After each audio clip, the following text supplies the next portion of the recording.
Hi hello friends, இன்றைக்கி நம்ம என்ன பார்க்க போகிறோம் அப்படின்னா, பாப்பாவுக்கு வந்து ஸ்கூலில் வந்து கிட்ஸ் கார்னிவல் மாதிரி வச்சுருந்தாங்க. எல்கேஜி டு 5th ஸ்டாண்டர்ட் வரைக்கும் வந்து பசங்களுக்கு ஃபன்னியாக கேம் விளாட்ற மாதிரி வைப்பாங்க. இந்த சைக்கிள் ஓட்டுறது, அதுக்கப்புறம் வந்து குதிரையில் வந்து நம்ம திருவிழாக்கெலாம் எப்படி போவோம் அதெல்லாம் பண்ணுற மாதிரி. அப்புறம் கொஞ்சம் டேலண்ட் அவங்களுக்கு வந்து இந்த நிறைய அவங்க யோசிக்கிற மாதிரி, நிறைய திங்க் பண்ணுற மாதிரி நிறைய கேம்ஸ் வச்சுருப்பாங்க.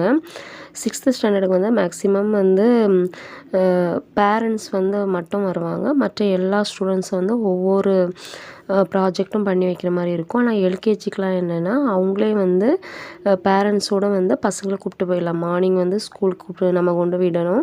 அப்புறம் ஒவ்வொரு பேரண்ட்டும் நம்ம வந்து கிட்ஸ் கார்னிவல் அதை பார்த்துட்டு அவங்கள வந்து அழைச்சிட்டு போகிற மாதிரி தான் இருக்கும். நான் வந்து பாப்பாவை மேக்ஸிமம் நான் ஸ்கூல்லே அங்கே இருக்கிறனால ஒர்க் பண்ணுறதுனால எனக்கு வந்து அந்த டைம் பீரியடு எனக்கு வந்து ஆஃப்டர்நூன் வச்சுருந்தாங்க. 2nd ஸ்டாண்டர்ட் வந்து 1 to 3 o'clock வச்சுருந்தாங்க. எனக்கு போகிறதுக்கே வந்து டைம் 2 o'clock ஆஃப்டர் ஆகிடுச்சு. அப்புறம் பாப்பா சடனாக டக்குன்னு எல்லாத்தையுமே வந்து எல்லா கேமையும் என்ஜாய் பண்ணி முடிக்கிற மாதிரி ஆகிடுச்சு.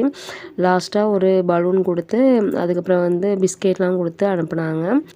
இதில் வந்து 2nd standard LKG to 2nd ஸ்டாண்டர்ட்லாம் வந்து 5th வரைக்கும் வந்து கிட்ஸ் கார்னிவல் மாதிரி தான் வைப்பாங்க. விளாட்ற மாதிரி வைப்பாங்க. 5th to 6th அது அவங்களாம் வந்து அவங்களே ப்ராஜெக்ட் பண்ணி பண்ணுற மாதிரி பண்ணுவாங்க. பேரண்ட்ஸ் வந்து பார்த்துட்டு போவாங்க. ஒவ்வொரு பேரண்ட்டும் வந்து எப்படி இருந்தது அப்படின்னு சொல்லிட்டு வந்து சொல்லுவாங்க, சஜஷன் சொல்லுவாங்க.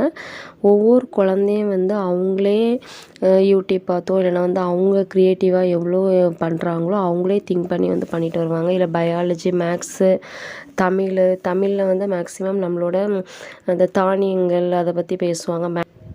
மேக்ஸ் ரிலேட்டடாக அது தனியாக வச்சுருப்பாங்க. சயின்ஸுக்கு, சுவாலஜிக்கு, அப்புறம் வந்து சோஷியலுக்கு, அது எல்லாத்துக்குமே வந்து தனித்தனி ப்ராஜெக்டாக ஒவ்வொரு குழந்தைங்களும் இண்டிவிஜுவலாக அவங்களே பண்ணி எடுத்துகிட்டு வந்திருப்பாங்க. அது ஒவ்வொரு பேரண்ட்ஸும் வந்து எக்ஸ்பிளைன் கேட்பாங்க. குழந்தைங்களும் வந்து சூப்பராக வந்து எக்ஸ்பிளைன் பண்ணுவாங்க. அவங்கவுங்க குழந்தைங்க மட்டும் கிடையாது, எல்லா குழந்தைங்களும் வந்து எப்படி பண்ணியிருக்காங்க, ப்ராஜெக்ட் எப்படி அவங்க எக்ஸ்பிளைன் பண்ணுறாங்க அப்படின்னு சொல்லிட்டு ஒவ்வொரு பேரண்ட்டும் கேட்பாங்க. குழந்தைங்களும் வந்து அவங்கள ரொம்ப மோட்டிவேட் பண்ணுற மாதிரி இருக்கும். ரொம்பவே சூப்பராக இருக்கும். சயின்ஸ் எக்ஸ்போ 2 பேருக்குமே நல்லபடியாக முடிஞ்சுது. ஆனால் வந்து சின்ன பாப்பாவுக்கு தான் என்னால் போய் அட்டன் பண்ண முடிஞ்சுது. அதனால் நான் அவங்கள வீடியோ எடுத்துட்டேன். பெரிய பாப்பாவுக்கு வந்து என்னால் வீடியோ எடுக்க முடியல.